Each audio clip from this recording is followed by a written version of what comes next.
নিয়মিত ব্যবহৃত হয় ভারতের এমন 52টি ঔষধ অত্যন্ত নিম্নমানের বলে জানিয়েছে দেশটির central drugs standard control organisation, এবং এরই মধ্যে বিষয়টি নিয়ে সতর্কতা জারি করেছে সংস্থাটি।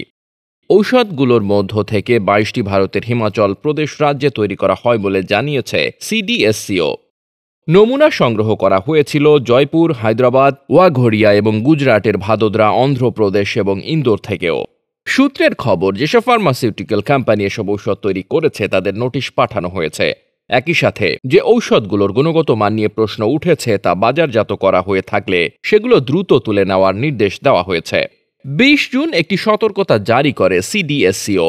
সতর্কতা অনুসারে মোট 52টি ঔষধের নমুনা পরীক্ষা করেছিল সংস্থাটি।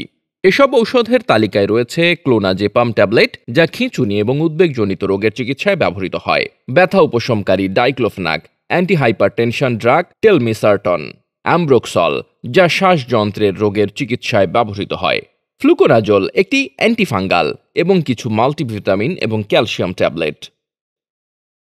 Desk report, বার্তাবাজার।